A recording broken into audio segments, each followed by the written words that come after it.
बिस्मिल्लाहिर्रहमानिर्रहीम। अस्सलाम वालेकुम नाज़रीन, आप यूट्यूब चैनल देख रहे हैं। मैं इमरान ख़ान हूँ। जो लोग वीडियोस लीक करते थे, ऑडियोज़ लीक करते थे और हमेशा कहते थे हमारे पास वीडियोस भी हैं, हमारे पास ऑडियोज़ भी हैं, हमारे पास हाज़िर ड्यूटी लोगों की भी ऑडियोज़ वीडियोज़ हैं और ये वीडियोज़ और ऑडियोज़ कभी पुरानी नहीं होती। ये मरियम नवाज़ साहिबा फरमाती थी। इस ख़ानदान ने हमेशा तस्वीरों के साथ, ऑडियोज़ के साथ और वीडियोज़ के साथ खेला है। बेनज़ीर भुट्टो साहिबा की चाहे जाली तस्वीरें बनवाई हों, यही जमाइमा के साथ किया हो, यही बाकी लोगों के साथ इन्होंने जुल्म किया और उसके बाद अभी तक ये फ़ोटोशॉप और इस तरह के काम करते हैं। जाली ऑडियोज़ भी बनाते हैं, जैसा कि साबिक चीफ़ जस्टिस साकिब नसार साहब की इन्होंने एक ऑडियो बनाई, उसका अमेरिका में फ़ोरेंसिक करवाया 2 नंबर तरीके से और फिर वो साबित हो गई कि वो झूठी है और फिर उसके बाद शर्मिंदा भी नहीं हुए। फिर जज राणा शमीम साहब वाला मामला भी उसके बाद इन्होंने उठाया। लेकिन जो सबकी ऑडियोज़ और वीडियोज़ लेकर आते थे, उनकी ऑडियोज़ और वीडियोज़ का एक बहुत बड़ा पुलंदा आ गया है। इस वीलॉग में मैं आपको बताऊंगा कि उनमें कौन कौन सी ऐसी चीज़ें हैं जो अभी तक मंजर आम पर नहीं आई। मेरा एक सोर्स है, नाम ना बताने की शर्त पे और राजदारी रखने की शर्त पे उसने मेरे साथ कुछ चीज़ें शेयर की हैं। अब ये मैं जो चीज़ आपको बता रहा हूँ, ये मुबैना तौर पे है जो मुझे बताई गई है। मैं आपके साथ शेयर कर देता हूँ। हो सकता है ये तमाम चीज़ें अगले चंद घंटों में या अगले चंद दिनों में मंजर आम पे आ जाएं और हो सकता है कि इनको होल्ड कर लिया जाए, क्योंकि ये जो एक सिक्योरिटी ब्रीच हुआ है ना बहुत बड़ा, ये बड़ा खौफनाक काम हुआ है। अगर तो देखिए इसको सिक्योरिटी ब्रीच के तौर पे लिया जाए कि वज़ीर आज़म हाउस और वज़ीर आज़म और उनसे रिलेटेड लोगों का एक डाटा लीक हो रहा है। अगर तो वो डाटा लीक हो रहा है तो वो तो फिर इंडिया को भी मिल रहा होगा, अमेरिका को भी मिल रहा होगा। यानी अगर ये इस तरह आपके इंटरनेट के ऊपर अवेलेबल है, टीवी चैनल्स उसको चला रहे हैं, हर तरफ इस तरह की कॉल्स जो हैं वो सर्कुलेट कर रही हैं, तो ऐसी सूरत हाल में यही सारा डाटा मुमकिन तौर पे हमारे दुश्मनों के हाथ भी लग सकता है। अब यहाँ पे मखसूस बातें हैं जो सामने लाई गई हैं, जो बाकी बातें हैं वो कहाँ हैं?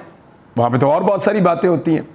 तो मैं कल से कुछ लोगों से राब्ते कर रहा था, मुझे एक साहब ने कुछ इन्फॉर्मेशन दी है, मैं आपके साथ शेयर कर देता हूँ और सीगा राज में हम रखेंगे उनका नाम भी और सिर्फ चीज़ें मैं चीदा आपको बता देता हूँ। एक तो अगर ये एक बहुत बड़ा सिक्योरिटी ब्रीच है तो याद रखिएगा ये पाकिस्तान का एक बहुत बड़ा इंटेलिजेंस फेलियर है, स्पेशली इंटेलिजेंस ब्यूरो का जो इसके लिए रिस्पॉन्सिबल है और वो वज़ीर आज़म पाकिस्तान के अंडर काम करती है। आईबी जो है वो आजकल हमारा डाटा इकट्ठा करती फिरती है, हमें हमारी कॉलिंग टेप करती फिरती है, सहाफ़ियों की, सियासतदानों की, उनके पीछे भाग दौड़ कर रही है। लेकिन फिर ये ब्रीच कैसे हुआ? ये सिक्योरिटी के अंदर जो है वो एक नकब कैसे लगी कि ये सारी चीज़ें बाहर आ गई? अब ये इतनी चीज़ें तो बाहर नहीं आई, इसके अंदर बहुत सारी हसास चीज़ें जो बाहर आ गई हैं। तो ये एक बहुत बड़ा सिक्योरिटी का फेलियर है और जो लोग इसमें मुलव्वस हैं या जो लोग इसके लिए ज़िम्मेदार हैं, कम से कम उनको अकाउंटेबल किया जाए। और दुनिया के किसी भी मुल्क में ऐसा होता तो जो आला इंटेलिजेंस के लोग थे उनमें बहुत सारे लोग इस्तीफ़े दे चुके होते कि जनाब एक इतना बड़ा डाटा जो इतने जीबी का डाटा है और प्राइम मिनिस्टर से रिलेटेड है वो लीक हो गया है। ये बहुत बड़ी बात है, छोटी बात नहीं है। हमने इससे पहले भी कहा था कि जब कॉल्स लीक की गई थी डॉक्टर अरसलान खालिद की और मुबैना तौर पे साबिक खातून अव्वल की, तो उस वक्त भी कहा था कि ये करता कौन है। आज भी वही जानना चाहते हैं ये करता कौन है। तो जो भी ये करता है ना, एक बात याद रखिएगा, थोड़े दिन पहले पंजाब हाउस में इमरान खान साहब की एक मीटिंग हुई थी, वो मीटिंग भी बग्ड थी, वहाँ पे भी बग किया जा रहा था, वो मीटिंग बग्ड हो रही थी मेरी इन्फॉर्मेशन के मुताबिक। और मुझे पता चला है कि इमरान खान साहब को भी इस बात का पता था कि पंजाब हाउस जो है उसको बग किया जाता है और वहाँ से इन्फॉर्मेशन बाहर निकलती है। जितने भी आपके सरकारी दफातर हैं, अहम तरीन मकामात हैं, उनको बग किया जाता है और वहाँ से इन्फॉर्मेशन मखसूस लोग निकाल लेते हैं। वो लोगों की बातें सुनते रहते हैं, बाज़ औक़ात उनको देखते भी हैं खुफिया कैमरों के ज़रिए से। अब असल जो टेप्स हैं ना जो निकलनी चाहिए, देखिए पीटीआई की निकल आती हैं, पीएमएलएन की निकल आती हैं, पीपल्स पार्टी की निकल सकती हैं, फजलुर रहमान की निकल सकती हैं। लेकिन जो लोग ये टेपें करते हैं ना, जो टेपें बनाते हैं, अगर किसी दिन उनकी टेपें निकल आई ना कि वो क्या बातें कर रहे होते हैं, ताकतवर लोग हैं, मुल्क के बड़े बड़े फैसले करते हैं, तो जब वो बड़े बड़े फैसले करते हैं तो अगर वो टेपें किसी दिन बाहर आ गई ना तो आपको फिर पता चलेगा कि असल में मुल्क में होता क्या है और करता कौन है और फैसले कहाँ होते हैं। लेकिन फ़िलहाल टेपें जो हैं वो सियासतदानों की निकल रही है। अभी एक टेप में मरीम नवाज़ साहिबा फरमा रही हैं कि शहबाज शरीफ साहब को वो कह रही हैं कि बिजली महंगी करें, बिजली महंगी करने का कह रही हैं। बाहर जलसे में कहती हैं कि उफ़, सोशल मीडिया पे उफ़, जलसों में बिजली सस्ती करनी पड़ेगी, इमरान खान जिम्मेदार है। यानी जलसों में कुछ और, पब्लिक में कुछ और, सोशल मीडिया में कुछ और शहबाज शरीफ को टेलीफोन पे कोई और कहानी। यानी ऐसी मुनाफकत है। बाहर ये कहते हैं मीडिया आज़ाद है, वो जो चाहे खबर दे और जिस खबर को चाहे वो ना चलाए। और यहाँ पे इस ऑडियो में मरीम नवाज़ साहिबा कह रही हैं कि हम खबरें लगवाते भी हैं और खबरें रुकवाते भी हैं। और इसमें वो साहब जो हैं वो मेरी मदद करते हैं, बेटे की तरह मेरे साथ खड़ा हो जाता है और दुनिया टीवी के बारे में ख़ास तौर पे। गालिबन कुछ लोग कह रहे हैं ये अपने दामाद के बारे में बात कर रही हैं। ये वही दामाद है जिसको इंडिया से एक पावर प्लांट लेकर आना है। आधा पावर प्लांट वो कोई चक्कर चुक्कर चला के ले आया है, बाकी आधा पावर प्लांट जो है वो इंडिया में मौजूद है। अब क्योंकि दामाद सलामत, बादशाह सलामत नहीं, दामाद सलामत। तो दामाद सलामत को क्योंकि एक चाहिए पावर प्लांट, तो उनको पावर प्लांट फौरी तौर पे दिया जाए, ये बहुत ज़रूरी है। और पावर प्लांट उनको मुहैया करने के लिए दामाद आज़म को या दामाद सलामत को वो मरीम नवाज़ साहिबा दबाव डाल रही हैं हुकूमत वक्त पर। और ये कहा जा रहा है कि देखो ये पकड़े जाएंगे, हम ये 2 नंबर काम है तभी तो पकड़े जाएंगे और रोला डल जाएगा। लिहाजा ये सागदार ऐसे काम करने में माहिर हैं, इस तरह के दाव वो बहुत अच्छे लगाते हैं, उनको आने दें, उनके खाते डालेंगे। उन्होंने मियाँ साहब की गाड़ी भी बड़े अच्छे तरीके से हैंडल कर ली थी, तो वो ये पावर प्लांट भी हैंडल कर लेंगे। तो इस मामले को इसाक डार के लिए छोड़ देते हैं। मियाँ साहब कहते हैं ठीक है, लेकिन साथ ही कहते हैं देखना वो हमारा दामाद है, सन इन लॉ है। तो ये तो जी दामादों की, बच्चों की, बेटियों की ख्वाहिशात पूरी हो रही हैं। एक और ऑडियो जिसमें इलेक्शन कमीशन ऑफ पाकिस्तान को मुबैना तौर पे बताया जा रहा है, उसके लिए एक मीटिंग की जा रही है कि जी फलां बंदे जो है वो लंदन से अप्रूवल लेके उनको उहदों से फारग कर दो और वहाँ पे इलेक्शन करवाए जाएँ। यानी इलेक्शन कमीशन ऑफ पाकिस्तान को कैसे हैंडल करना है, किसको रखना है, किसको निकालना है असेंबली से, उसके बारे में प्लानिंग की जा रही है कि 2-2 4-4 करके इनको रोज़ाना फारिग करो। जब फारिग करोगे तो इनमें खलबली मच जाएगी, ये शहबाज शरीफ साहब कह रहे हैं।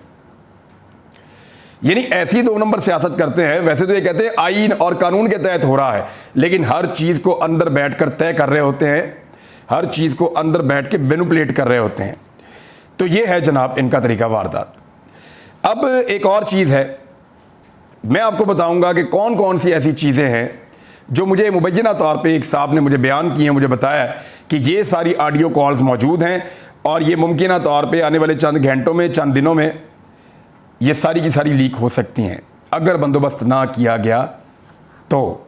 लेकिन इससे पहले कि मैं आपको ये बताऊं, मैं कुछ तफसीलात आपको बता देता हूँ। एक तो आज हम अपना कैंप रावलपिंडी में लगा रहे हैं, वहाँ के शहरियों की बहुत ज़्यादा अपील थी, तो स्कीम 3 है जी। वहाँ पे एक बेकर्स हैं, तहजीब बेकर्स, उनके करीब ही हमारा कैंप लगा हुआ है। आज मैं वहाँ पे मौजूद रहूँगा रात 12-1 बजे तक।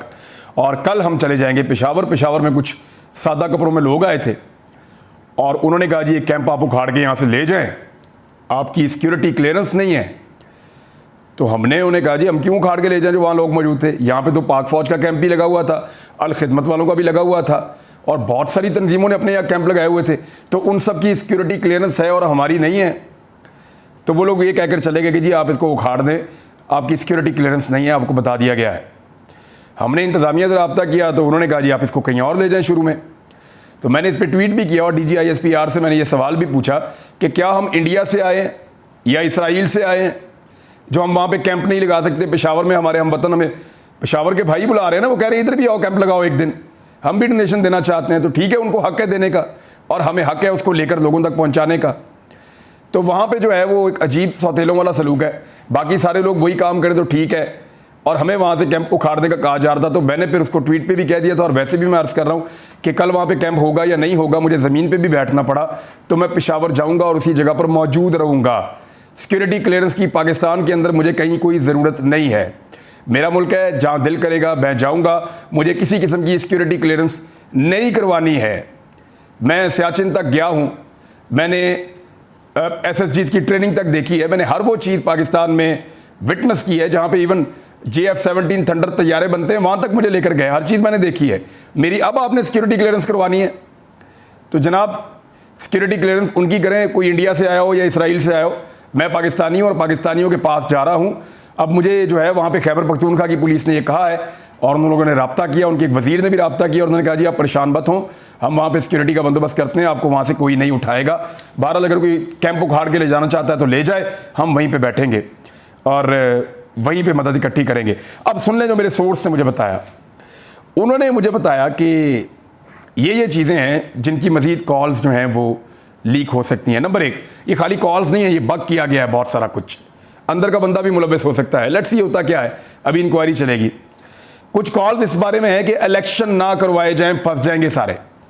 कुछ ऑडियोज ये हैं कि अगर इलेक्शन करवाए तो इमरान खान जीत जाएगा, बहुत बुरी हालत कर देगा, इलेक्शन में मत जाना। इसके बारे में बाकायदा डिस्कशन है।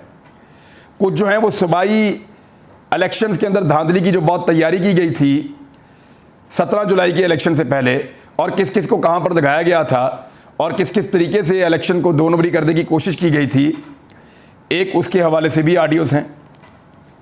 हमजा शहबाज की हुकूमत को बचाने के लिए क्या कुछ किया गया और अदालत में क्या करने की कोशिश की गई और किस तरीके से चीज़ों को हैंडल करने की कोशिश की गई और किस किस को कैसे कैसे अप्रोच करने की कोशिश की गई, उसमें भी कुछ ऑडियोज मौजूद है।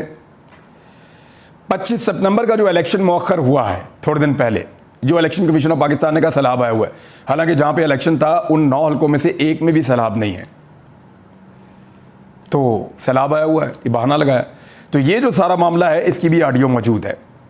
इमरान खान की मकबूलियत बढ़ गई है, इसका एतराफ़ भी एक ऑडियो के अंदर मौजूद है। और मीडिया को कंट्रोल करने के हवाले से बहुत सारी ऑडियोज है, किसको कैसे कंट्रोल करना है और किसको क्या करना है।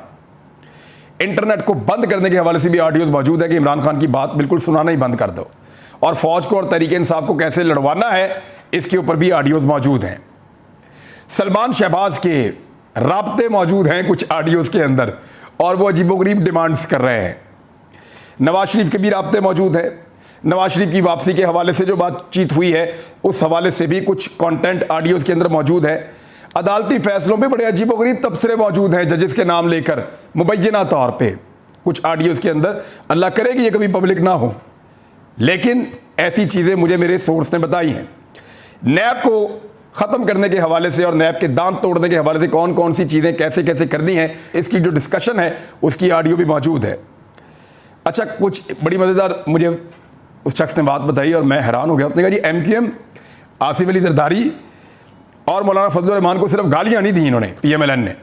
इस किस्म की ऑडियोज भी मौजूद हैं कि वो लोग ये करते हैं, वो मांगते हैं, ऐसा करते हैं, वो तो मौजें उनकी लगी हुई हैं, हम फंस गए। इस किस्म की चीज़ें भी मौजूद हैं। और एक ऐसी भी ऑडियो मौजूद है जिसके अंदर ये है कि ये तासुर ना जाए कि हमें एस्टेब्लिशमेंट ने कहा कि ये, या हमें कहकर हमसे ये करवाया गया रिजीम चेंज या वोट ऑफ नो कॉन्फिडेंस। तासुर यही जाना चाहिए कि हम ही ने ये किया है। अच्छा, 25 तारीख से पहले की, 25 मई से पहले की ऑडियोज़ मेरे सोर्स ने कहा कि उसको नहीं आइडिया कि उससे पहले वाली उसने उसकी एक्सेस में नहीं है या उसको नहीं पता कि उससे पहले भी कोई ऑडियोज़ है। ये मैं एक सोर्स की बात कर रहा हूँ जो कहता है जी कि उसने ये मुबैना तौर पे, और अननोन सोर्स है वो कहता है जी उसने ये सुनी है। बहरहाल उसके बाद बजट के हवाले से कुछ ऑडियोज मौजूद हैं। फैटअप के खदशात के बावजूद मनी लॉन्ड्रिंग और नैब के कवानीन जो है उनको तबाह करने का एक फ़ैसला किया गया, उसकी भी ऑडियो मौजूद है। तो ये सारी चीज़ें ऑडियोज़ के अंदर मौजूद हैं और बड़ी अनफॉर्चुनेट हैं, यानी ये एक्सपोज हो गए हैं बहुत बुरी तरह। अगर बाकी ऑडियोज़ आ जाए ना तो 24 घंटे ये हुकूमत नहीं चल सकती।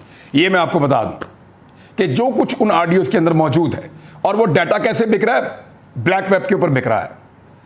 ये है जी पाकिस्तान का डेमोक्रेसी का चेहरा और पाकिस्तान की इंटेलिजेंस की कारकर्दगी कि वज़ीर आज़म हाउस का डाटा ऐसे लीक हो रहा है। अब फ़र्ज़ करें इसके अंदर खारजी मामलात हैं, बड़े अहम तरीन, वो चीज़ें भी अगर लीक हो रही हैं तो दुनिया हमारे बारे में क्या सोचेगी। हमारे इंटरनल मैटर्स हैं वो दुनिया तक जा रहे हैं।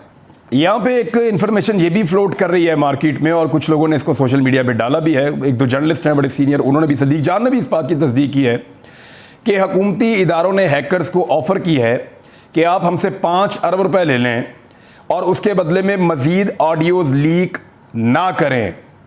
अहम हुकूमती इदारों की हैकर से बातचीत जारी, 5 अरब के एवज मज़ीद ऑडियोज़ लीक ना करने की ऑफ़र, कीमत मज़ीद बढ़ाने की पेशकश, गेम ऑन है। अगर डील ना हुई तो ऐसी ऐसी चीज़ें आएंगी कि सुनकर आपके कानों से धुएं निकल जाएंगे।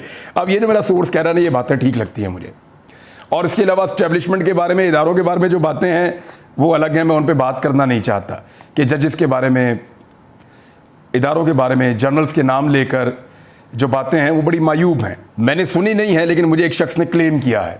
तो नाज़रीन ये है जी सारी सूरत हाल अब तक की ऑडियोज़ की, और वीडियोज़ लीक करने वाले, ऑडियोज़ लीक करने वाले खुद ही उसमें फंस गए।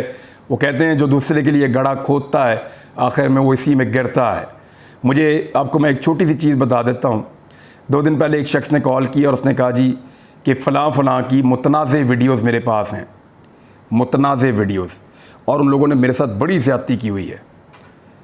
तो मैंने उस आदमी से ये जवाब दिया कि आप उनको डिलीट कर दें, क्योंकि किसी की निजी ज़िंदगी के अंदर ना जाएं, आप उनका पर्दा रखें, अल्लाह आपका पर्दा रखेगा।